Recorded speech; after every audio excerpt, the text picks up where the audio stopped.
Bonjour à toutes et à tous et merci d'être avec nous ce matin pour notre webinaire, déjà le troisième de l'année 2025, qui portera sur Abacus Discovery, qui est notre spécialité Small et Micro Cap européenne. Un petit point technique avant de commencer la présentation, vous pouvez bien entendu mettre votre caméra pour plus de convivialité. Et si vous souhaitez poser des questions, c'est tout à fait possible. Ça se passera dans un second temps après la présentation. Vous pourrez activer votre microphone ou les poser dans la section Q&R qui est située en haut au milieu de votre écran. Pour ceux qui ne me connaissent pas, je suis Jules Belmont, responsable du développement, et je serai accompagné pour cette présentation d'Edwin Faure, qui est le responsable de la gestion collective, et Romain Rieul, analyste gérant sur notre différentes stratégies.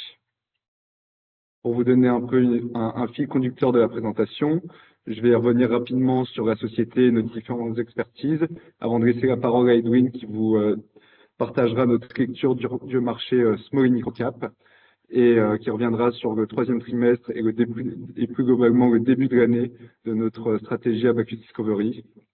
Enfin, Romain Rieul vous partagera certaines de nos principales convictions pour cette année 2025.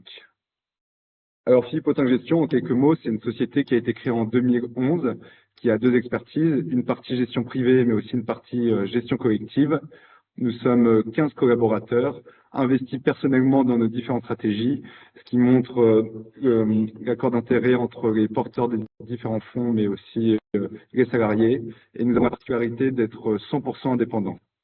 La société connaît un nouveau visage en 2021 avec l'arrivée des nouvelles équipes, dont Edwin, qui est le responsable de la gestion, et une équipe d'analystes, qui mettront donc en place la méthodologie dite Abacus, qui est la méthodologie que nous appliquons à notre différentes stratégies d'investissement.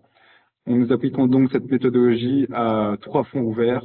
Le premier, qui est notre flagship Abacus Discovery, qui, je le rappelle, est éligible PEA-PME et qui est un fonds article 8, mais aussi une gamme de fonds article 9 qui sont Abacus Green Deal, un fonds multicap européen, et Abacus Credit Impact, un fonds 100% corporate.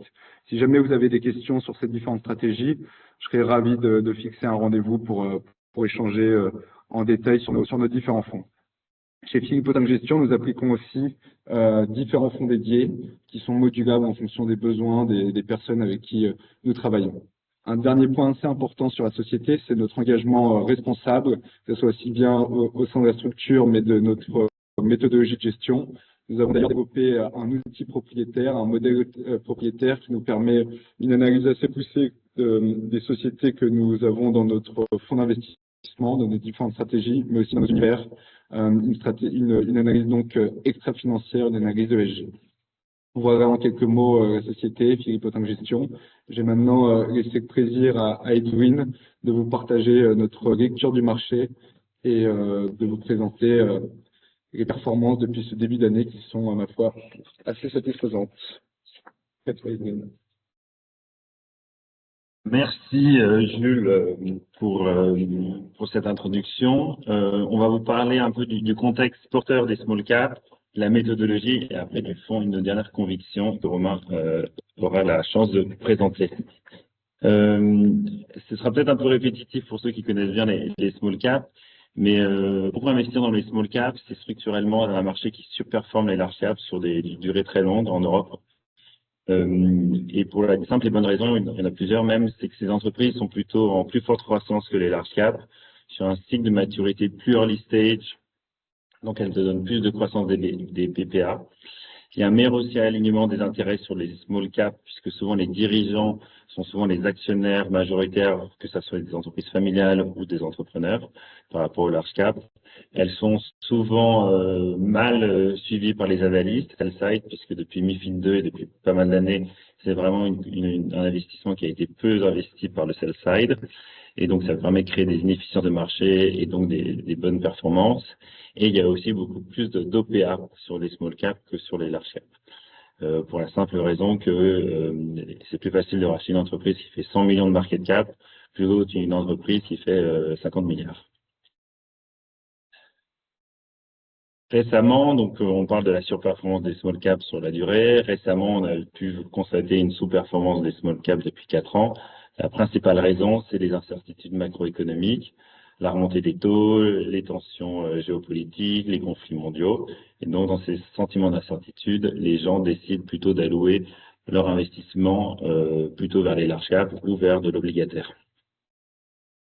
Souvent, dans les périodes d'incertitude, quand les small caps sous-performent, elles ont tendance après dans les périodes de plus de grande certitude, à surperformer et rattraper leur retard de manière plus importante.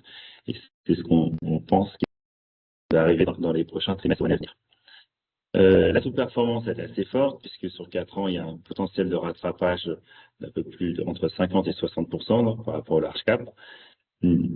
Il faut dire que les sous-performances de cette classe d'actifs avaient été aussi accentuées par une décollecte massive. Il y a plus de 7 milliards qui sont sortis sur les small caps françaises depuis 2017-18, même si on voit un regain de la collecte récemment. Pourquoi on pense qu'aujourd'hui, il est d'autant plus intéressant d'investir dans les small caps? La première raison, c'est les valorisations historiquement basses. On n'a jamais vu des écarts de valorisation aussi importants par rapport aux large cap. Même pendant la crise de 2008, l'écart entre les large cap et les small cap n'était pas aussi important. Structurellement, les small cap se payent avec une légère prime par rapport aux large cap. Aujourd'hui, elles se payent avec une décote entre 20 et 25%. Par rapport au private equity, c'est un peu similaire. Les small cap récemment se payent avec une décote entre 20 et 30%. Donc ça, c'est pour des entreprises qui sont de taille similaire. Donc aujourd'hui, pour des questions de valorisation, il faut clairement mieux investir dans les small caps plutôt que les large caps et plutôt dans les small caps que le private equity pour des questions de valorisation. Un des momentum qui aide souvent les small caps, c'est la baisse des taux. On a pu constater plusieurs baisses de taux récemment, ce qui devait aider la classe d'actifs et on en parle depuis quelques années. Mais ce qui a été vraiment game changer cette année, et c'est pour ça que les small caps sous-performent, on pense, sur le début de cette année, c'est deux choses importantes. La première, c'est le plan de relance massif de l'Allemagne, plus de 1000 milliards d'investissements. Il ne faut pas oublier que les Allemands avaient été les pieds sur le frein pour pas faire de grands investissements. Trop d'investissements et d'augmentation de la déficit et de la dette allemande pouvaient créer de l'inflation et par définition, c'est ce qui avait fait en partie venir Hitler au pouvoir. Et là, c'est du jamais vu. On n'a pas vu ça depuis la Seconde Guerre mondiale, des investissements aussi massifs en Allemagne sur les infrastructures et l'industrie. Et donc, il va y avoir un ruissellement sur ces small caps puisque l'Allemagne est un pays assez industriel et est peuplé de petites entreprises, du Mittelstand, ce qu'on appelle, et ça devrait aider aussi les autres prestataires européens. Autre chose intéressante, c'est ces tarifs douaniers. Avec l'arrivée de Trump au pouvoir, on voit qu'il y a des tensions assez importantes. Les tarifs douaniers, c'est plutôt très positif pour les small caps, pour deux raisons. La première, c'est qu'elles sont peu impactées, puisqu'elles sont moins en international, elles sont peu impactées par ces tarifs douaniers, par rapport aux grandes entreprises qui sont plus internationales.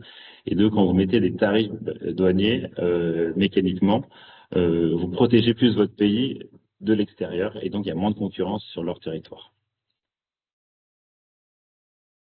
Si on regarde un peu les flux, parce que c'est vrai que les gens attendent un peu les flux sur les small caps, parce qu'on a pu voir des flux sortants massifs sur les dernières années, et les gens attendent peut-être un peu le retour de flux. Ça fait 6 mois qu'on a retrouvé des flux positifs sur la classe d'actifs et de l'intérêt, aidé aussi en partie par les performances, même si les flux sont pas aussi encore très très forts, mais on commence à avoir une tendance qui se dessine, ce qui n'a pas été le cas depuis pas mal d'années. Autre chose qui devrait aider les small caps, c'est les initiatives des gouvernements qui considèrent que les small caps sont vraiment sous-valorisés. Par exemple, CDC Croissance qui a décidé d'investir 500 millions sur les small caps françaises. La moitié a déjà été fait, le reste devrait être fait d'ici la fin de l'année. Et le FNS italien qui a fait voter un investissement de plus de 700 millions.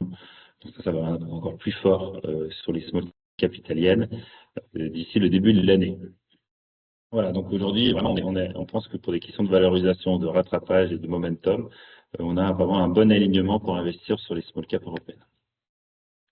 Notre méthode de gestion, pour ceux qui le connaissent pas, je vais le rattraper. Nous, on a une vision de notre modèle Abacus, c'est ce qu'on appelle le QARP, Quality at a Reasonable Price. Donc, c'est des entreprises de qualité pas chère. Qu'est-ce qu'une entreprise de qualité pour nous? La première, c'est la résilience économique. On veut investir seulement dans des entreprises qui ne sont pas cycliques. Donc, une entreprise qui peut traverser les différentes conjonctures sans perdre de significatif de performance. C'est pour ça que vous allez voir qu'on en parlera du fonds qui a peu d'exposition à l'auto, l'aéro, les matières premières, etc. C'est une entreprise qui fait structurellement de la croissance pérenne. Une entreprise de qualité, elle fait de la croissance, on considère, et donc on veut des croissances supérieures au PIB. Vous allez me dire, la croissance du PIB européenne n'est pas très élevée, mais on s'attend à des croissances beaucoup plus fortes. Et on vous donnera des exemples. La rentabilité structurelle des entreprises, à la fois sur les différentes marges, que ce soit des marges opérationnelles ou des retours sur capitaux employés, ça c'est des choses qui sont très importantes pour nous. Et bien sûr, un ROCE et des flux de trésorerie abondants. Donc on n'investit pas dans les entreprises qui perdent de l'argent. Il faut qu'il y ait des free cash flow positifs, sauf dans les périodes d'investissement de court terme. Tout ça se traduit par des avantages concurrentiels importants. Et une chose qui est très importante sur les small caps, encore plus, c'est une gouvernance exemplaire, un alignement d'intérêt avec les dirigeants. Et ça, c'est très, très important. Et donc, ça, c'est quelque chose qui est top. Autre chose importante, c'est bien sûr les valorisations. On va utiliser plusieurs métriques. Donc les métriques, par exemple, les histoires de prix, les histoires de valorisation. Aujourd'hui, on a plusieurs systèmes de métriques qu'on va regarder en fonction des secteurs d'activité. Et donc, on cherche des entreprises qui sont quand même pas très chères, avant tout. Donc, des entreprises de qualité, mais pas trop chères. Notre spécialité, c'est vraiment aller chercher ces pépites. Donc, qu'est-ce qu'une pépite? C'est une entreprise qui est peu connue dans les marchés européens. On est souvent les premiers investisseurs étrangers dans certaines entreprises. On va vraiment cette recherche fondamentale d'entreprises qui ne sont pas suivies par les analyses, peu connues, de tout ça. Autre chose intéressante, c'est notre approche assez long terme. Nous, on a un horizon d'investissement qui est de 5 à 10 ans. Donc, nous, on est vraiment sur une stratégie long terme quand on décide d'investir, avec une rotation maîtrisée. Structurellement, on essaie d'avoir une rotation pas supérieure à 30%, même si récemment, on a eu beaucoup d'OPA, ce qui rend le fonds en fait assez avec une grosse rotation.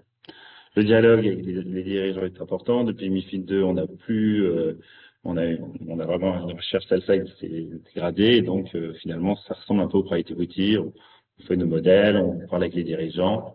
Et en fait, on se fait un peu notre propre opinion sans se baser sur de la recherche externe.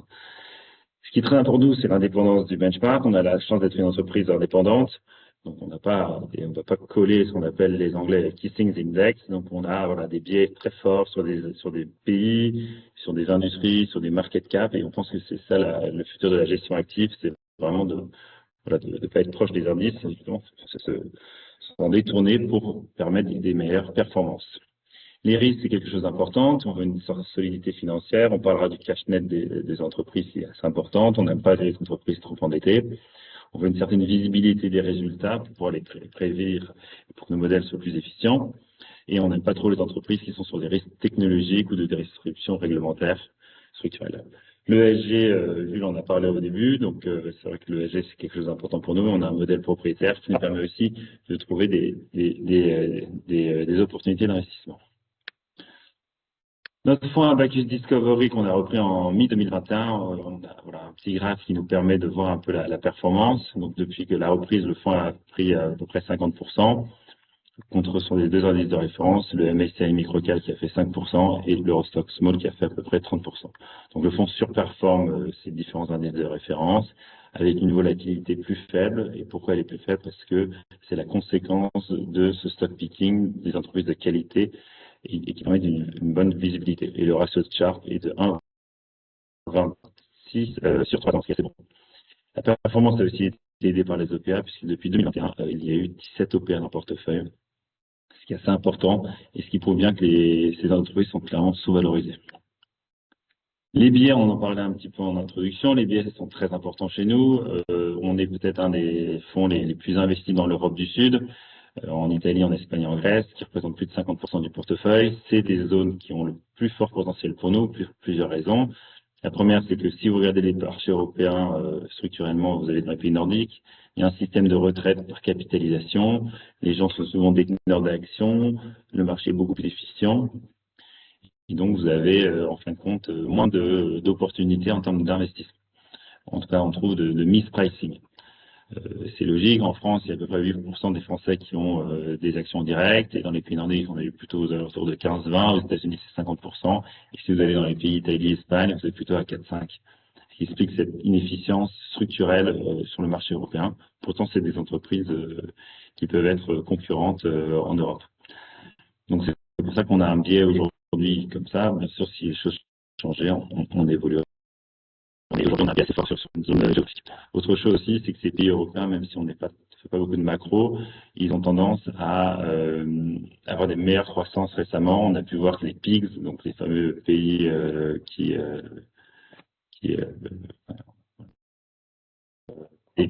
on a donc oui, pardon, excusez-moi, on a un petit problème technique. Donc ouais, les PIGS qui étaient un peu en 2011 maltraitées. Aujourd'hui, elles font des bonnes croissances, elles sont aidées par les différents plans, elles ont de la stabilité économique et politique économique, contrairement aux pays plus traditionnels comme la France, le UK, l'Allemagne, ça va aller mieux avec le plan, et les pays nordiques qui souffrent aussi de la remontée des taux. Donc vous voyez que géographiquement, on a des biais assez structurels géographiques, et aussi par secteur, on n'a pas d'exposition sur la finance, les matériaux, l'immobilier, l'automobile, puisque ce sont des secteurs qu'on considère cycliques, et donc c'est bien important. Au niveau des market cap, on reste un fonds très micro-cap par rapport à certains de nos confrères. On a une market cap moyenne de 300 millions, donc à la fois en média, mais en moyenne pondérée à peu près, et c'est un peu similaire, et ce qui nous rend vraiment une exposition vraiment sur la partie micro plutôt que la partie small. C'est vrai que les performances ont été sur les 5 dernières années meilleures pour les micros étaient moins bonnes que les small étaient moins bons que les mid étaient moins bons que les larges. Et donc, nous, on pense que ça va se réinverser. Et donc, on est bien positionné pour reprendre le rattrapage des small caps, des micro caps.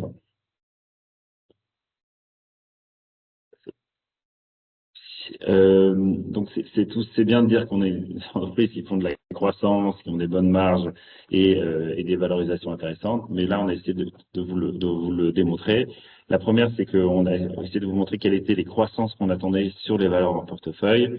On a pris des pondérations médianes, parce qu'en fait, quand on fait du moyenne pondéré, on a des valeurs qui font 400% de croissance des BPA, ce qui biaise tous les modèles et qui donne, avec la partie médiane, une meilleure visibilité et une lecture. Donc, par exemple, le fonds Abacus, donc notre fonds, on attend des croissances du chiffre d'affaires de nos entreprises de 17% en 2026 contre 4% pour l'Eurostock net return, et en 2027, 13,5% de croissance. Donc, c'est des entreprises qui font en moyenne des croissances de plus de 10% par an.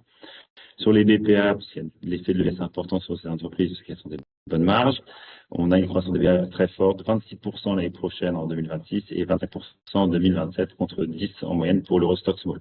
Donc on a des surperformances à la fois sur la croissance et la croissance des BPA qui est plus de 2 à 3 fois. Tout ça, donc ça donne une croissance et une visibilité très bonne pour l'année prochaine et les années à venir. Ça offre aussi des très très bonnes marges et une bonne résistance. On a une marge nette des valeurs de 8,5% à peu près, contre 5,5% pour le stock small. 57% des entreprises sont en cash net, et donc elles sont très défensives, elles peuvent faire des acquisitions qui seront transformantes. Au niveau du ROCE, on a un ROCE moyen de 22% contre 10% pour l'indice de référence. Au niveau des valorisations, on est aussi en dessous de l'indice. Le fonds est 7 fois l'IBDR d'actifs et 12 fois le PE contre 8,7 fois l'IBDR pour le ressources et 13,5 fois pour le PE. Donc aujourd'hui, on est dans un peu une aberration de marché, on trouve. C'est que non seulement le fonds offre des croissances des chiffres d'affaires et des pas très très bonnes, mais aussi on a des entreprises qui restent très défensives, avec un cash net et des marges très élevées, un retour sur capital employé, tout en ayant des valorisations au plus bas. Donc aujourd'hui, on n'a jamais vu des écarts aussi importants et par rapport au fonds et c'est son indice de référence. L'exposition domestique, c'est ce qu'on parle en introduction, qui rend l'intérêt des small cap européennes est importante pour nous. Plus vous descendez en market cap, plus les entreprises sont locales. On a fait le travail de montrer que 75% à peu près du chiffre d'affaires de ces entreprises est fait en Europe, donc pas de tarif douanier, et le reste à travers le monde. On a regardé en Amérique pour voir quel était l'impact de ces tarifs et de l'effet du dollar. C'est difficile parce qu'ils ne publient pas forcément les États-Unis, le Canada, ainsi de suite, mais les États-Unis, du moins l'Amérique Nord et du Sud, ça représente près de 9% de l'exposition des ventes. On peut penser que la moitié vient des États-Unis. 5%, et la moitié serait sur les produits physiques. Et donc, on pourrait être entre 2 et 3% d'exposition US pure, on estimait à peu près. Donc, ces impacts qu'on peut avoir, ou les différents impacts qu'il pourrait y avoir à venir avec Donald Trump, n'a pas beaucoup d'impact. Sur le graphe, vous pouvez aussi voir une chose importante, c'est que le fonds, il se comporte un peu voilà, il peut être très différent des indices. Il peut sous-performer les indices pendant un moment, après les surperformer. Et voilà, parce qu'il se comporte très différemment des indices de référence et d'autres confrères, parce qu'en fait, il est très basé sur le stock picking et les publications. Là, c'était pour voir un petit peu comment, sur les 3 périodes, le fonds a performé. Aujourd'hui, donc, le fonds, il fait, à la fin du septembre, on était à 23% de performance. Aujourd'hui, on est à 25,5,5. Donc, si vous voyez, dans la première phase du premier trimestre, notre fonds sous-performait. Donc, le fonds baissait alors que les derniers étaient en hausse, sans vraiment raison. Mais quand les publications sont arrivées de l'année précédente, qui sont arrivées en février-mars, d'un coup, les entreprises, comme elles ont bien publié, ont commencé à rattraper ce retard. Dans la baisse, le fonds a été assez défensif puisqu'il a baissé seulement de 6% lors des annonces des tarifs, contre 9% pour ces différents indices. Donc on voit une certaine résistance. Et après, dans l'autre partie, le remontée, il a remonté comme les indices et il a même superformé grâce à des très bonnes publications du premier trimestre et du deuxième trimestre. Donc voilà, donc cette année, le fonds surperforme ces différents indices entre 4 points à peu près et une dizaine de points. Au niveau des classements, le fonds est noté 5 étoiles Cantalis et 5 étoiles Morningstar sur 5 ans, donc plutôt bien performant. Et ce qui est aussi intéressant, c'est de voir qu'il est assez résistant. Vous pouvez le voir sur le graphe de la volatilité perf sur 3 ans. Donc aujourd'hui, vous pouvez avoir une bonne performance tout en ayant une volatilité et un risque limité. Je vais laisser la parole à Romain pour vous parler de nos convictions et je reviendrai pour la conclusion et pour répondre avec Romain à vos questions. Merci.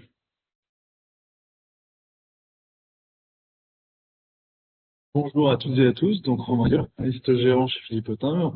Je vais effectivement vous présenter nos principales convictions et en premier, on voulait vous présenter une slide qui représente les multi-baggers qu'on a fait au sein du portefeuille Abacus Discovery depuis la reprise de la gestion, donc depuis que Edwin est arrivé. Multi-bagger, c'est une entreprise qui a performé de plus de 100%. Donc on en présente ici 9. Il y a 3 points qu'on voulait mettre en avant à travers cette slide. Le premier, c'est que les temps de détention, typiquement, des entreprises que l'on possède en portefeuille sont assez longs. Comme on l'a dit précédemment, notre horizon de temps, c'est 3 à 5 ans, et c'est aussi l'horizon de temps qu'il faut pour une small micro-cap, pour délivrer des résultats, être reconnu par le marché, et commencer à avoir d'autres institutionnels qui s'intéressent à la valeur. Donc le premier point, c'est effectivement de montrer que les entreprises qu'on a en portefeuille, c'est des entreprises, on essaie de garder un turnover qui est assez faible, on les garde pendant longtemps, si c'est des fortes convictions, et c'est aussi celles-ci qui payent. Donc on voit ainsi là, il y a presque 4 ans, Altea, pareil. Voilà, premier point qu'on voulait mettre en avant. Le second, c'est une expertise unique que très peu de maisons de gestion proposent, mais à travers les IPO, ici sur les 9, il faut savoir qu'il y en a 3 dont on a participé aux IPO, c'était ICOP, Altea et Riway. C'est des opérations qui ont fortement contribué à la performance du fonds, et c'est des opérations dont on bénéficie d'une expertise unique que très peu de maisons de gestion peuvent proposer. Le troisième point, c'est peut-être un point qui va répéter ce que a dit Edwin par le passé sur notre processus de gestion. Mais typiquement, toutes les entreprises que vous voyez ici ont des points en commun. Et c'est aussi comme ça qu'on recherche nos prochains multibaggers. Typiquement, ce sont des marges élevées ou best in class. On peut prendre des exemples, mais Sicor, c'est 14-15% de marge d'EBITDA, ce qui n'est pas énorme, mais par rapport à un marché qui est en général à 10-12, donc largement supérieur. ICOP dans la construction avec le micro-tunneling, c'est 28% à 30% de marge d'EBITDA sur un marché de niche dont ils sont leaders. Donc encore une fois, très important. Si on prenait Artech, on a vu cette année qu'ils ont pris 2% de marge d'EBITDA pour atteindre 15%. Voilà. Ce qu'ils ont en commun, ces entreprises, c'est que soit elles sont top class, soit elles sont en forte amélioration de profitabilité dans un premier temps. Dans un second temps, de la visibilité. Si on prend Riway, par exemple, c'était 4 ans de backlog avec 20% de croissance organique embarquée sur les 4 années à venir. Donc, forte visibilité, très peu de risques sur l'application de ce backlog, des marges qui étaient importantes. Si on prend Allah, typiquement, et effectivement c'est pareil, on avait une énorme visibilité sur le titre et aucun doute sur le fait de la manière dont il allait performer au futur. Donc c'est aussi un des points qu'on regarde le plus. Le troisième, typiquement, c'est les valorisations. Quand on est entré sur ces titres, typiquement, je reprends Sicor, on est entré à 4 fois l'EBITDA, il me semble. Altea, c'était autour de 3, pardon. L'EBITDA next 12 months. ECOP, c'était à 4. À chaque fois qu'on fait des opérations, on essaie de rentrer dans des entreprises donc qualitatives, en croissance, forte profitability, pas beaucoup de net debt et des valorisations qui sont fortement attractives et qui nous permettent justement de retourner à travers une certaine période ces multibaggers. Donc maintenant que je vous ai présenté ce qu'on a fait dans le passé, je vais vous présenter 3 entreprises qui deviendront potentiellement nos prochains multibaggers. Donc dans un premier temps, je vais vous présenter MS International qui représente 4,4% du portefeuille. C'est une entreprise dans la défense de 200 millions de market cap, basée au UK.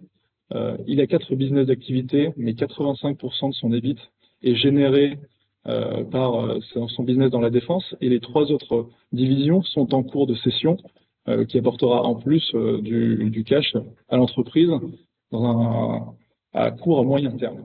Ce qu'il faut également savoir du coup sur MS International, c'est que sa spécialité, c'est les canons courte portée navals et terrestres. Avec le conflit Ukraine-Russie, ce qu'on s'est rendu compte, c'est que c'était le premier conflit à dominante drone. Il y a une vraie réalisation de la part des États sur le fait qu'il faut se protéger justement de ces dispositifs qui sont de plus en plus utilisés. Et MS International, c'est typiquement des canons courte portée anti-drone qui fournissent à différentes armées, dont l'armée britannique, l'armée américaine, l'armée allemande, donc déjà des clients très reconnus pour les produits de MS International. MS International, du coup, sur la partie défense, c'est une marge d'EBIT de 22% et qui est en amélioration depuis 5 ans. Il faut savoir aussi un point particulier sur MS International et qu'on aime beaucoup, c'est une entreprise qui est très peu connue du marché, il n'y a aucun sell-side dessus, et le management communique assez peu. On a dû aller les rencontrer directement en Angleterre pour pouvoir avoir des explications sur les perspectives économiques de l'entreprise. Et c'est là aussi qu'on crée une vraie valeur ajoutée dans notre travail pour générer de la performance. Donc ici, après la discussion, ce qu'on a compris de MS International, c'est que ces dernières années, ils ont multiplié par 4 leur capacité de production, sans pour autant avoir très, très lourd en CAPEX. Ils sont toujours en trésorerie nette de 23 à 25 millions d'euros. En plus de ça, donc maintenant qu'ils sont armés pour ça, le management semble très confiant à l'avenir sur l'augmentation des commandes.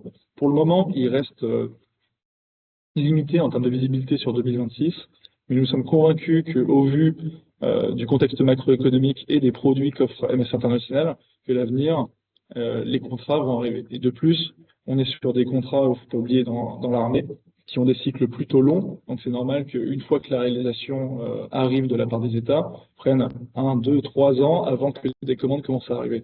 Donc c'est une entreprise qui est pour l'instant méconnue, qui est en forte profitabilité ou en amélioration de profitabilité, qui a des objectifs de croissance à long terme qui sont très forts et renforcés justement, comme je l'ai dit précédemment, par 2 ou 4. Et en plus, tout ça a des valorisations qui se payent à 9 fois l'EBIT 2026, 12 fois le PE 2026. Donc des décotes de 50% par rapport à toutes les autres entreprises dans la défense en ce moment, sans compter un autre compétiteur qui est lui en Australie, mais largement plus valorisé actuellement, donc plus de 100%. Donc c'est une entreprise laquelle on a beaucoup d'espoir qu'à l'avenir, ça représente un multibagger, d'où les 4,4% que nous possédons en portefeuille. La seconde entreprise dont on voulait vous parler dans la digitalisation, c'est Performance Technologies. C'est pour représenter aussi très bien notre biais géographique, Italie, Grèce, Espagne, donc l'Europe du Sud, qui nous offre des entreprises avec des potentiels de croissance très importants, avec un environnement macroéconomique à travers les différents plans de relance extrêmement bénéfiques pour ce genre d'entreprise, tout en affichant des niveaux de valorisation très faibles. Donc, si je devais reprendre sur Performance Technologies, donc c'est une entreprise dans le service IT, donc cybersécurité, cloud, maintenance de l'IT des entreprises, qui a des clients, ces clients qui sont des top tiers, dans le secteur bancaire, dans le secteur télécommunications, dans les industries. Cette entreprise, c'est surtout, comme je l'ai dit, bénéficie fortement de la digitalisation de la Grèce et aussi à travers du PNRR et des plans de relance européens pour la Grèce. C'est une entreprise qui propose 20 à 25% de croissance organique sur les 3 prochaines années, donc extrêmement dynamique. C'est une entreprise qui possède certes une marge d'EBITDA de 12%, mais il faut savoir qu'elle est stable depuis 5 ans, alors que le nombre d'employés est passé de 2023 de 200 à fin 2025, il devrait être à plus de 400. Donc ils ont réussi à complètement augmenter la taille de la structure sans écraser leur marge, ce qui nous laisse penser qu'à l'avenir, ils vont même réussir à augmenter leur marge. Ce qu'on voit, c'est que la service récurrent maintenance IT, avec les clients qui représentent plus de 50% du profil brut, est en large augmentation. Encore une fois, des choses positives. Un management qui possède 60% des parts de l'entreprise, plus des rachats d'actions par la société qui sont actuellement en cours. Une entreprise CAPEX Light qui ne va pas consommer du cash, mais au contraire, qui va en générer. Et tout ça, encore une fois, des valorisations de 7 fois l'EBITDA, 10 fois le PE, qui est même inférieur à ses comparables grecs, donc qui laisse penser que le potentiel de croissance sur cette entreprise est encore une fois extrêmement forte. C'est pour ça qu'on a 3,8% de notre portefeuille dans cette entreprise. Dans un dernier point, je voulais vous présenter justement notre dernière IPO. J'ai expliqué précédemment notre expertise dans le domaine et je voulais vous montrer un exemple de ce qu'on a fait très récemment, donc à fin juillet 2025. Energy Time, c'est une entreprise, c'est un EPC, donc Engineering, Procurement et Construction. Donc ça fait de la construction de fermes solaires, typiquement, avec tracker. Ce qu'il faut savoir sur Energy Time, c'est que le track record de l'entreprise est excellent. Depuis 2008, ils sont en activité, ils ont construit un bon nombre de fermes solaires. Toutes les fermes solaires qu'ils ont construites, on a toutes les données qui sont en ligne pour traquer la performance. Et ce qu'on voit, c'est que les IRR, les retours sur investissement de leur ferme solaire, est autour de 13%, quand le marché est plutôt autour de 8-10%. Donc tout ça, c'est une transparence et un track record qui est très fort pour nous, pour l'entreprise, ce qui fait qu'il a attiré des clients extrêmement importants, tels que en ce moment, parmi leurs clients, ils comptent JP Morgan, qui compte les embarquer de plus sur de nouveaux contrats à l'avenir. Ils sont en train de signer des contrats avec Ardian, une filiale de Ardian, mais toujours qui continue de développer de l'énergie renouvelable. Des rumeurs diraient qu'ils sont en négociation aussi avec Brookfield pour continuer de développer. Tous leurs clients sont des top tiers dans le domaine, qui ont vu leur expertise et leur track record, et qui se sont dit, effectivement, comme nous, que le potentiel est extrêmement fort, et donc qui utilisent leur service. Energy Time n'a absolument aucun sales dans ses bureaux. C'est uniquement de l'ingénierie et de l'expertise qui fait sa force commerciale et qui, aujourd'hui, leur permet d'afficher un backlog de 130 millions d'euros, quand la market cap de l'entreprise est à 20 millions d'euros, avec des marges d'EBITDA en EPC à 17-20%, contre des marges dans le secteur qui sont en général plutôt autour de 15%. On se retrouve donc avec une entreprise qui a une profitabilité largement meilleure à son secteur, un backlog qui couvre la totalité des 3 prochaines années et qui aurait une multiplication par 4 de son CA. Le risque est quasi nul en fait sur la perte, sur les revenus sur les 2-3 prochaines années. Et tout ça, encore une fois, à des valorisations qui sont extrêmement basses.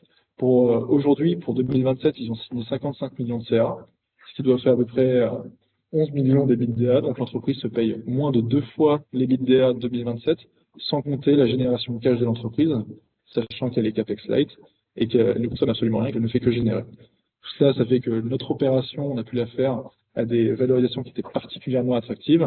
Et nous pensons également qu'à l'avenir, cette entreprise deviendra un multibagger de Abacus Discovery. Je vous remercie et je vous laisse avec Jules et Edwin pour la conclusion. Merci Romain. Alors pour conclure, Abacus Discovery, qu'est-ce que c'est? C'est un fonds spécialisé sur les small et micro caps européennes, une approche quality at a reasonable price, avec des entreprises qui sont pas cycliques, qui font beaucoup de croissance et qui sont sous-valorisées. C'est une gestion différenciante parce qu'elles sont basées sur des entreprises d'Europe du Sud, avec un biais important sur des secteurs comme la tech ou la transition énergétique et des market cap d'environ 300 millions de market cap. On a plus de 500 meetings avec les dirigeants et ce qui nous rend peut-être vraiment un savoir-faire unique. Et la méthodologie est surperformante depuis 2021. Le contexte est très porteur pour les small caps, les valorisations sont plus basses, les taux bas ont commencé à baisser, il y a un plan de relance massif en Europe, les tensions commerciales sont plutôt favorables aux entreprises domestiques, on attend des plans d'investissement de la CDC encore d'ici la fin de l'année en France et l'Italie, 700 millions qui est notre premier marché puisque ça ferait 35% de notre exposition. Et on a commencé à avoir des flux positifs sur les small caps. Peut-être un point sur les classements depuis qu'on a repris le fonds. Depuis qu'on a repris le fonds, c'est-à-dire 4 ans et demi. On peut voir sur 5 ans, on est 13e sur 148 en termes de performance. Donc, si vous avez investi depuis 5 ans, vous auriez une performance de à peu près 80% contre sa catégorie, à peu près 30%. Donc, une vraie surperformance, tout en ayant un fonds qui surperforme dans les différentes phases de marché et qui a tendance à sous-performer dans les marchés très haussiers, où là, on aura plus des valeurs cycliques qui surperformera. Donc aujourd'hui, en termes de classement, en termes à la fois sur les performances et sur la volatilité, c'est un bon investissement dans ces environnements un peu incertains qu'on peut avoir au niveau macroéconomique. Par ailleurs aussi, c'est un fonds qui peut exposer à la France, puisque notre exposition française est d'environ 10%. Aujourd'hui, on est plutôt à 9%. Donc, les incertitudes politiques françaises qui arrivent en ce moment depuis plusieurs mois maintenant impactent peu cette catégorie puisqu'on est très peu exposé. Souvent, les gérants small cap ont tendance à avoir un biais local. Et nous, c'est pas du tout le cas. On est vraiment agnostique des pays et des secteurs d'activité. Donc voilà. Et donc, on va bénéficier aussi des plans italiens qui arrivent, des 700 millions qui arrivent sur le début de l'année prochaine. Et aussi des changements en Grèce, parce que la Grèce, c'est notre premier marché aussi, puisque la Grèce va sûrement sortir de son labellisation de pays en voie de développement et va rentrer dans les prochains trimestres en pays développés. Donc, il va y avoir des flux qui vont arriver sur ce secteur. Donc, l'Italie et la Grèce, pour des questions techniques, vont avoir des flux très positifs dans les prochains trimestres à venir. Voilà, on va vous laisser poser des questions sur le côté où on parle à voix. C'est ça, Voilà, merci Edwin pour la présentation. Si vous avez des questions, vous pouvez les poser en ouvrant votre micro, on se fera un plaisir d'y répondre. Vous pouvez aussi les poser via la section Q&R qui est située en haut au milieu de votre écran. Voilà, on a un petit temps dédié aux différentes questions-réponses. Une petite précision néanmoins. Je vous ai mis les référencements du fonds chez nos différents partenaires assureurs. On a récemment été référencé chez Swiss Life. Sinon, le fonds est disponible chez AG2R Mondial, Cardiff, Norcia, mais aussi Neufrise. Voilà, n'hésitez pas à nous poser des questions si jamais vous avez des points que vous souhaitez développer.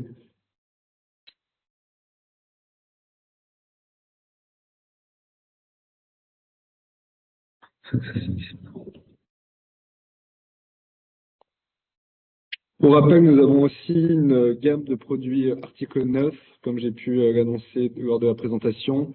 Ils sont composés de Abacus Green Deal, notre fonds multicap européen, mais aussi Abacus Credit Impact, qui est un fonds obligataire 100% corporate. Si jamais c'est un secteur de marché qui vous intéresse, les fonds article 9, on pourrait fixer un rendez-vous avec moi-même ou l'un de nos analystes gérants pour évoquer le sujet et vous présenter la stratégie plus en détail. Oui, juste une question, je ne sais pas si vous m'entendez. Oui, on vous entend. Ouais. François Simon, je suis actionnaire. 500 meetings de sociétés par an, c'est très bien, c'est extraordinaire. Comment vous qualifieriez la qualité de ces entretiens avec les entreprises? Est-ce qu'ils sont très transparents avec vous? Et deuxièmement, vous pensez qu'il y a combien globalement d'investisseurs qui suivent ces sociétés en moyenne? C'est une question un peu théorique, mais j'essaie de comprendre où on en est, disons, de la familiarisation des investisseurs avec des mid et small caps, si vous comprenez ma question. Oui, merci pour votre question. Alors, c'est très important pour nous parce qu'en fait, nous, on a la chance de parler directement avec les dirigeants, donc les CEO, les CFO. En fait, si vous allez sur des large caps, vous avez toute une équipe d'investisseurs relations, ils peuvent être 5, 10, voire plus. Et donc, vous parlez souvent à une IR, où souvent, si vous avez la chance de parler avec le dirigeant, il va avoir un message très lisse, c'est souvent très bien, mais on va avoir du mal à rentrer en profondeur. Là, on a un peu, il y a moins disons, de langue de bois sur les small caps, et donc ça, c'est plus intéressant. C'est très important puisqu'on peut mieux comprendre des choses, puisque quand on lit les rapports annuels sur les small caps, ils sont moins détaillés que les large caps, donc c'est très important pour nous d'ajouter la compréhension sur les perspectives, sur le business model et sur plein d'autres choses avec les dirigeants. Donc en fait, on ne voit pas comment on pourrait gérer vraiment sans parler avec les dirigeants. On fait un nombre de meetings très important. On ne retrouve aucune valeur dans le portefeuille si on n'a pas rencontré le dirigeant. Et on fait minimum 2 rendez-vous par an, voire jusqu'à 6 dans certains cas particuliers avec les dirigeants. Donc on est très familier avec eux. Pour autant, voilà, on peut avoir aussi des déconvenus avec les dirigeants. Donc de temps en temps, on peut se tromper ou qu'on apprend des choses qui peuvent être un peu décevantes. Après, sur le suivi de ces entreprises, pour vous donner une idée, déjà, si on regarde le sell side, en moyenne, il y a nos valeurs sont suivies par 1 voire 2 analystes en moyenne, donc c'est pas beaucoup. Donc la couverture est assez faible et donc l'intérêt est assez faible. Sur les dernières années, les fonds small cap ont vraiment sous-performé énormément, donc par définition, il y avait beaucoup moins d'intérêt des sociétés de gestion et des investisseurs pour cette catégorie. Donc on a vu certains fonds fermer ou se regrouper. Il y a une grosse consolidation aussi dans les sociétés de gestion en France et à travers le monde qui réduit le nombre de gérants small cap,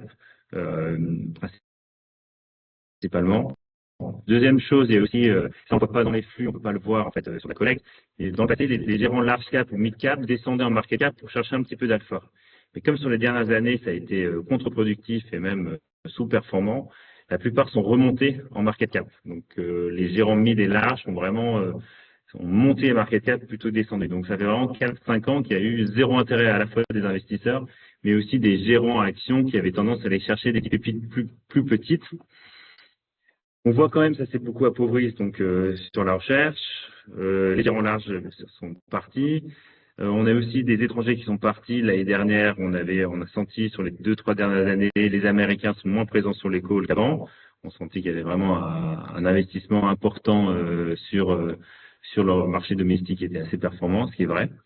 Donc on voit que nous aujourd'hui, le marché vraiment sur des micro-caps. Sur les small caps, il y a encore un peu de monde, mais ça s'est réduit. Sur les micro-caps, il y a quelquefois personne. Donc on se retrouve vraiment dans des meetings où c'est la première fois qu'ils voient un investisseur étranger. Quelquefois, on doit passer par des traducteurs pour leur parler. Donc ouais, je pense qu'il y a autant de meetings, je pense qu'il y a très peu de conférences en autant. Il y a aussi une équipe de 3 personnes, c'est quand même assez important. Dans les sociétés de gestion qui se sont beaucoup consolidées, maintenant il y a un gérant small cap et basta. Nous on est 3, donc c'est un investissement humain important. Et donc ça s'est beaucoup dégradé. Donc voilà, quand je dis ça, ça a l'air assez négatif, mais nous on aime bien parce que justement, si il y a personne qui sont sur ces valeurs, ça crée de plus en plus d'inefficiences de marché, de choses incompréhensibles. Et c'est pour ça que de temps en temps, ce fonds peut ne rien faire ou sous-performer, mais pas parce que les entreprises sont pas bonnes, mais c'est juste qu'il y a personne qui a encore regardé les entreprises. Par exemple, on a une entreprise qui est Arteche, qui est notre première position. C'est une entreprise, on l'a achetée à 4. Aujourd'hui, elle vaut 18. Et quand elle valait 4, pendant 1 an, elle n'a rien fait. Donc les gens me disaient, mais attends, cette entreprise, elle n'est pas bonne. Et quand elle a commencé à délivrer ses résultats, il y a l'intérêt qui s'est créé. Maintenant, tout le monde en veut. Et on pense qu'il y a encore des belles choses à venir sur ces entreprises. Je ne sais pas si j'ai bien répondu à votre question, mais n'hésitez pas. Si, merci, c'est très clair, c'est très clair. Merci François pour la question. Merci Edwin pour votre réponse. Si quelqu'un a une question, ce sera un plaisir d'y répondre. Je crois qu'on a une question écrite.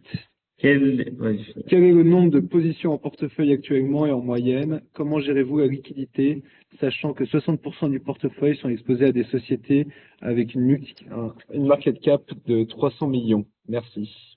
Aujourd'hui, il y a 52 valeurs en portefeuille, ce qui est à peu près la norme. On oscille dans le tour de 50-55 depuis qu'on gère ce fonds. On est assez à l'aise. On va se laisser maximum 5% dans les premières positions. Après, on commence à réduire, même si comme ça peut bouger rapidement, on peut être à une période courte au-dessus des 5%. Donc, ça nous fait un portefeuille de 55 valeurs. Au niveau de la liquidité, alors, elle est plus importante qu'on ne le croit, parce qu'en fin de compte, les tests de liquidité qu'on fait, ils sont structurellement liés à ce que vous voyez sur Bloomberg, donc le marché ouvert. Aujourd'hui, on peut dire que 50% de nos transactions sont faites à travers des blocs ou à travers des darks. On a 30% en moyenne, on avait regardé ça, 30% qui est fait à travers des blocs et 20% des darks. Les darks s'est beaucoup développé sur les 5 dernières années. Donc, c'est ces fameux procédés où on met un prix dans un dark, dans une sorte de box, et où on est exécuté, on n'est pas exécuté, et le reste passe sur le marché. Donc, on veut dire que déjà, sur ce qui est affichable, c'est x2. Et comment on la gère aussi on la gère aussi structurellement en se disant en fonction de la taille du fonds. C'est-à-dire que le fonds, il fait voilà 33 millions à peu près d'EM aujourd'hui. On se dit si le fonds progresse, il passe à 50, 70, 100, 150, on l'espère, on aura structurellement, on sera obligé d'augmenter la taille des market cap ou des entreprises plus liquides et on augmentera peut-être un peu les positions vers 60, 70. Donc c'est ça qu'on va faire, et, en tout cas sur la montée. Donc aujourd'hui, on trouve que c'est plus intéressant sur les micro-caps. Donc voilà, à court terme, les perfs sera bien meilleur. Bien sûr, si le fonds fait 500 millions, il fera pas 500 millions, mais s'il est plus gros, et ben il sera plus difficile à manager. Donc voilà, on a des métriques, je ne sais pas si on les a, mais on peut vous les envoyer sur en combien de jours on peut sortir le portefeuille, mais en soi, il est quand même assez liquide vu sa taille aujourd'hui. On a aussi des entreprises qui vont faire plus d'1 milliard de market cap, et donc là, qui nous donnent une liquidité beaucoup plus importante qu'on peut sortir dans la journée. Donc c'est ça qui nous aide. On a une autre question concernant les pays qu'on a en portefeuille. Regardez-vous de nouveaux pays avec des opportunités nouvelles? Je rappelle, le fonds est principalement investi, totalement investi d'ailleurs en Europe. Oui, exactement. Donc, c'est vrai qu'historiquement, on a été très italien parce qu'on considère que c'est le pays où il y a le plus d'opportunités en termes de perspectives et de marge dans notre modèle. On a toujours eu du mal à être sur les marchés nordiques qui on trouve toujours très cher, même s'ils ont récemment sous-performé. Aujourd'hui, on travaille, voilà, on sait qu'il y a des flux qui vont entrer sur la Grèce et l'Italie, donc ça va nous aider. Et ce qu'on regarde aujourd'hui, c'est la Pologne. On fait un gros travail en ce moment. On n'a qu'une valeur dans le portefeuille en Pologne, mais on a identifié 3-4 valeurs lorsqu'on y est allé. Il faut dire qu'aussi, non seulement on fait des meetings, mais on va bien sûr sur place pour voir les entreprises. On était en septembre à Stockholm.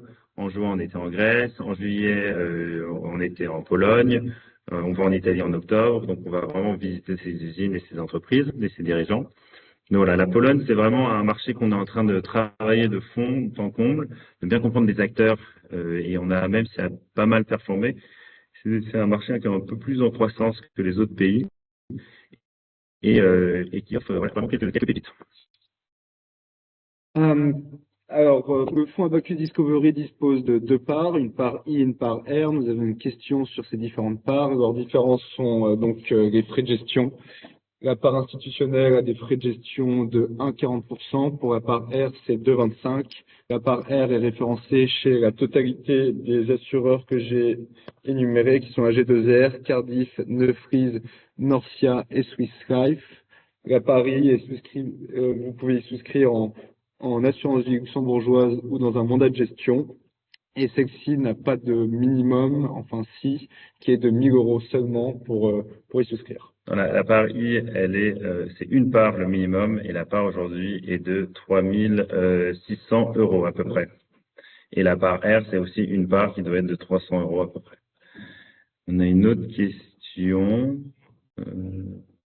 Alors, j'ai cru voir une autre question, moi.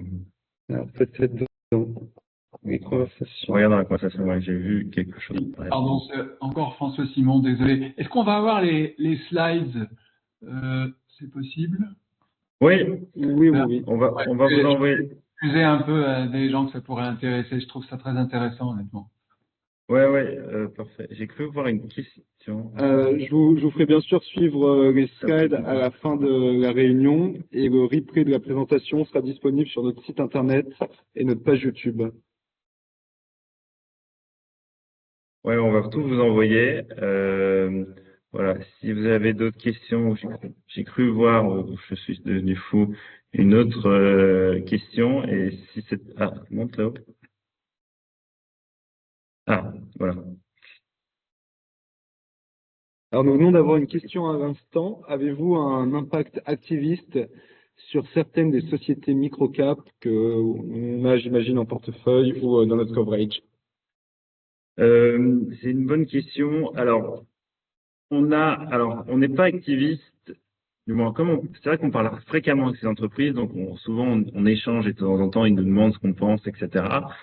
Euh, Nous, on considère que c'est pas forcément à nous d'expliquer aux dirigeants de ces entreprises ce qu'ils doivent faire. Ça, je pense, il y a des gens comme Private Equity qui font ça. Mais nous, ce qu'on essaie de faire avec ces entreprises, c'est que surtout, on met beaucoup de pression pour qu'elles communiquent mieux au marché. Souvent, elles sont petites, elles connaissent mal le marché, elles sont mal suivies par les analystes.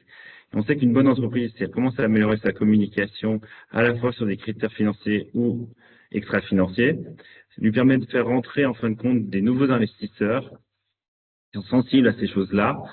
Et ça fait souvent monter les valeurs. Donc, on fait tout pour que les entreprises montent. Donc, on va vraiment ou en parler dans nos reporting, ou parler si on va sur BFM, ou en parler à nos confrères pour essayer un peu de dynamiser ces entreprises. Après, voilà, on considère que c'est eux qui sont les meilleurs et que si on n'est pas d'accord sur leur stratégie, on n'a pas besoin de leur dire, on n'investit pas, on vend nos positions. Mais vraiment sur la partie financière de marché, c'est vrai on a pas mal d'influence. Et voilà. N'hésitez pas, si vous avez une dernière question, à nous la poser. On a plaisir d'y répondre.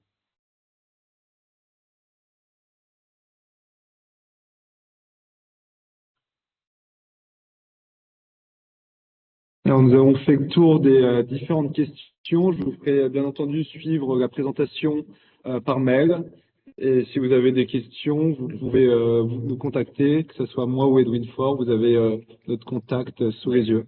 Peut-être pour conclure aussi, parce que c'est vrai que le fonds a pris 25% year to date, donc il y a toujours la question de se dire, mais est-ce que c'est pas fini? Aujourd'hui, le fonds il se paye 7 fois les BITDA contre 10 fois le private equity, avec des croissances des BPA qui sont plus de 25% sur les prochaines années. Ça veut dire que si toute chose est égale par ailleurs, si on a raison sur nos prédictions, si vous gardez un multiple de 7 fois l'EBITDA, donc il n'y a pas de revalorisation des small caps, vous aurez une croissance structurelle du fonds de son équivalent en BPA, soit environ 25% sur les 2 prochaines années. On pense qu'il y a encore beaucoup d'upside sur des valeurs qui sont acycliques et donc par définition moins sensibles au cycle, avec moins d'incertitude. J'aurais, s'il vous plaît, une dernière question. Je suis Tilan Inzi, je suis analyste. C'est relativement à votre prise de position dans MS International. Donc, vous arrivez à la justifier par le fait que les pays maintenant voudraient se protéger des attaques de drones. Et vous mentionnez même le carnet de commandes qui potentiellement pourrait tarder à venir. Donc, est-ce qu'il n'y a pas un risque que finalement un revirement de la situation géopolitique dans le monde avec beaucoup plus d'apaisement fasse finalement ne plus arriver le carnet de commandes qui vous permet en tout cas d'entrevoir les bénéfices futurs? En gros, l'idée, c'est vraiment de savoir quel est votre niveau de confiance sur les prévisions que vous avez par rapport au carnet de commandes de MS International. Oui, aucun problème. Je vais répondre à cette question pour vous. Typiquement, sur MS International, quand on a rencontré les dirigeants, ce qu'on s'est rendu compte, c'est que la guerre des drones, c'est pas seulement le conflit en ce moment qui a commencé à le lancer, c'est une tendance structurelle qui, dans tous les cas, va avoir besoin d'équipements de la part de toutes les armées dans le monde contre cette nouvelle type de guerre qui est de plus en plus efficace et de plus en plus utilisée. Donc, même si on a un conflit qui s'apaise à court moyen terme, dans tous les cas, la réalisation des gouvernements que ces systèmes de défense sont nécessaires sont extrêmement importants. Et la manière dont on le voit, d'ailleurs, c'est que sur les derniers salons sur lesquels l'entreprise a participé, sur lesquels on a reçu quelques photos en échangeant avec des personnes qui suivaient l'entreprise, on voit que l'intérêt est extrêmement fort. L'entreprise a jamais eu autant de discussions avec autant de potentiels clients à court terme. Donc effectivement, sur 2026, l'entreprise est plus conservatrice, mais la tendance structurelle dans l'armement pour contrecarrer les drones, c'est une tendance qui, dans tous les cas, surviendra et très peu de potentiel de baisse en fait sur ce secteur. De plus, on pourrait dire qu'on pourrait du coup attendre fin 2026 ou 2026 pour investir, mais ce qu'il faut comprendre aussi, c'est que les valorisations de MS sont aujourd'hui déjà très faibles. Quand j'ai présenté les valorisations sur 2026, c'est en prenant en compte des croissances qui étaient assez limitées autour de 5-10%. Les croissances même plus faibles, on a toujours des niveaux de valorisation qui sont extrêmement bas et extrêmement inférieurs à tous les comparables dans le domaine. Donc à partir de là, on a aussi le dernier catalyseur qui est le fait qu'ils vont devenir un pur player dans le domaine de la défense une fois qu'ils auront cédé les trois. Et on pense aussi que ça, c'est un catalyseur qui va les faire apparaître pour la suite sur d'autres visions, sur d'autres screenings de d'autres investisseurs institutionnels. Donc au final, même si oui, pour le 2026, on n'a pas encore exactement la visibilité sur le backlog et à quel point il va se remplir, on a énormément de signaux positifs de plusieurs côtés et très peu de risques dus à une valorisation déjà faible, à des fondamentaux déjà solides et à des catalyseurs à court terme qui devraient arriver. Donc tout ça fait qu'au final, effectivement, on pourrait penser qu'un conflit qui se résout serait mauvais pour MS International, mais notre conviction à nous, c'est que on est au contraire au début d'un cycle d'investissement sur l'anti-drone qui vient tout juste de commencer et qui dans tous les cas arrivera, qu'on soit dans une situation plutôt intense ou très calme. Ouais, on peut même, on a MS International qui communique pas beaucoup, parce qu'ils sont, voilà, ils sont majoritaires et ils s'en fichent un peu de la communauté financière. On a l'équivalent, on a un concurrent australien qui s'appelle EOS, qui lui, pour le coup, communique très régulièrement et qui est valorisé, je crois, 12 fois le chiffre d'affaires contre 2 fois MS International. Et donc, vous pouvez voir, là, voilà, quand vous communiquez, ça peut changer pas mal. Et deuxième chose, c'est vrai que voilà, la guerre, voilà, toutes les armées sont sous-investies en drones. Donc si demain la guerre, quoi qu'il arrive, s'arrête, ça va arriver, on le souhaite même, les armées mondiales, elles sont sous-équipées. Voilà, et elles savent que c'est ce que disait Romain, la guerre de demain. Donc on n'est pas très inquiet, mais il peut y avoir voilà des trimestres sur certains trimestres, des publications décevantes, puisque les carnets de commandes mettent du temps à être délivrés. Ok, merci beaucoup pour cette réponse très claire. Merci à Jules, merci Edwin et merci Romain. Merci à vous. Merci beaucoup. S'il n'y a pas d'autres questions, on va peut-être c'est voilà 30 secondes. En tout cas,